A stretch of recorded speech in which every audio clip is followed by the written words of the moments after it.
The episode opens with Luann throwing a joint birthday party for Ramona and Sonia just to get on Ramona's last nerve. So Ramona can't stand to share anything, especially the attention on her birthday. We get a good flashback to a season prior when a friend tried to invite Ramona into the celebration, and Ramona said there was no room at her end.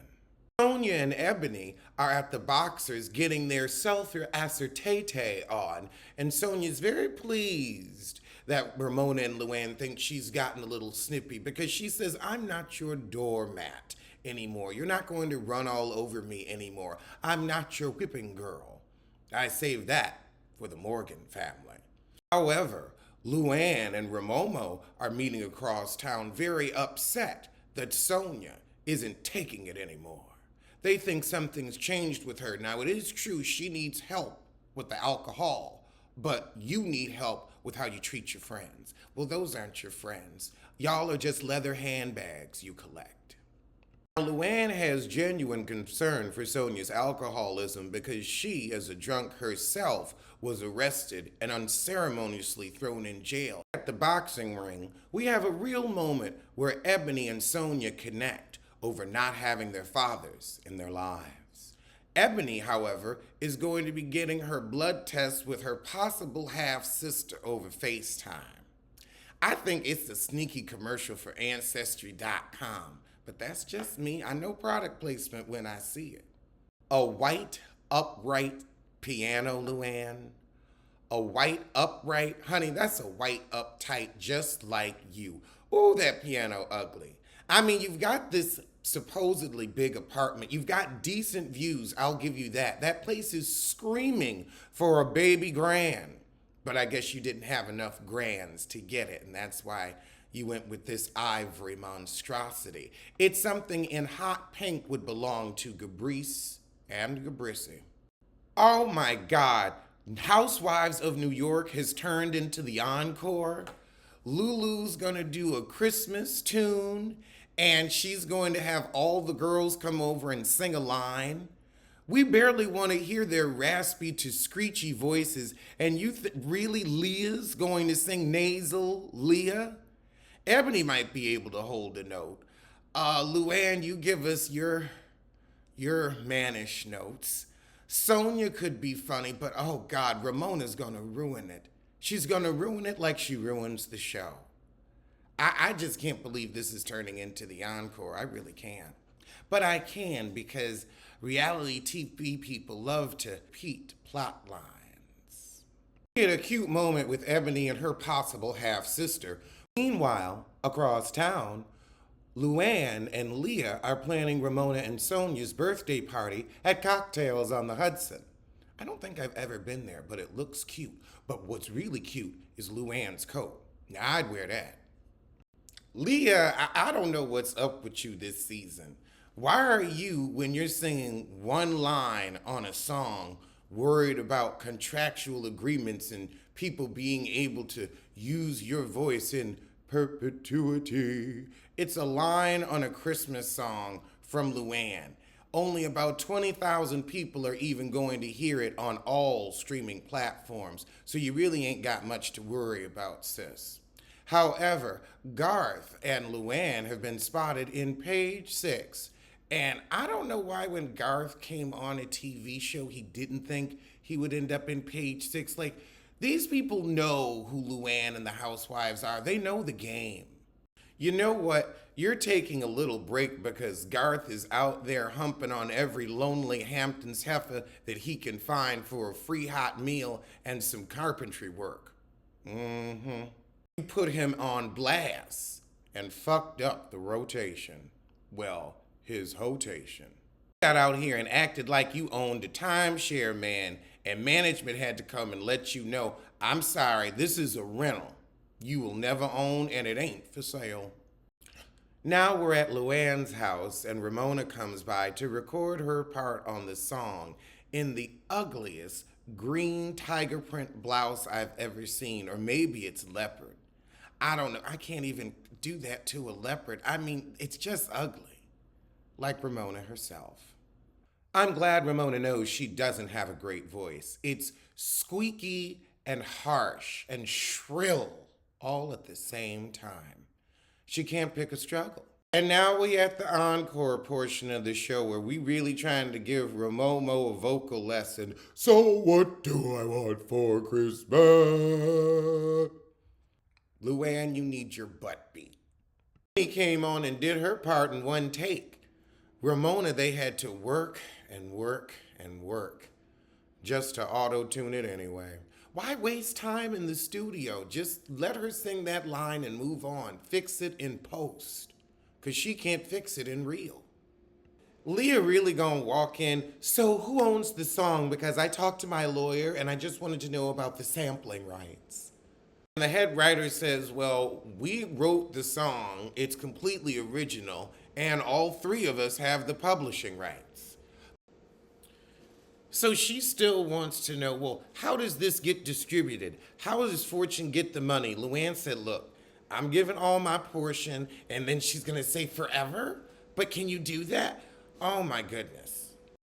Luann tells her, look, there's not that much money in this anyway. Only about 8 people gonna buy it. It's more about raising awareness and having people donate direct to the Fortune Society. Enjoy this little plot line, did it? That was the point. It's probably gonna make, again, $40 to $150. That's it. It's free press and full promo.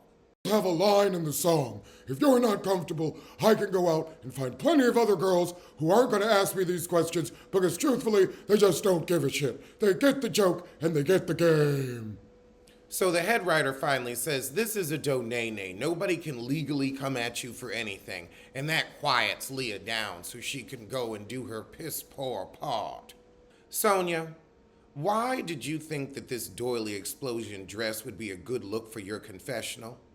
It ain't. It looks like some shit you'd find in the bottom of the bin at Century 21. Now it's the night of the birthday party and everybody looks like shit. Bershawn, you always look like that sequin number that ended up at TJ Maxx because it was too tacky even for Gabrice and Gabrisi. Ramona, well, you just look old and frumpy. Sonia, you look cheap and frumpy. It's sad when your sissy outdresses you. I mean, did you see that limp polka dot bow? And what was with the gathers under the bust and then this open part here with a non-matching bra, just a black bra looking like a big bug on your chest. And then these bed sheet gathers looking like, you know what, that part of the top of the curtain that you put the rod through. Did you make this yourself? I know we've had some pandemic projects, but you should have left that at home. Now that black confessional dress, that should have been your birthday dress. You look good in that. Ooh, that's my wings. Oh, Leah, those pigtails look terrible.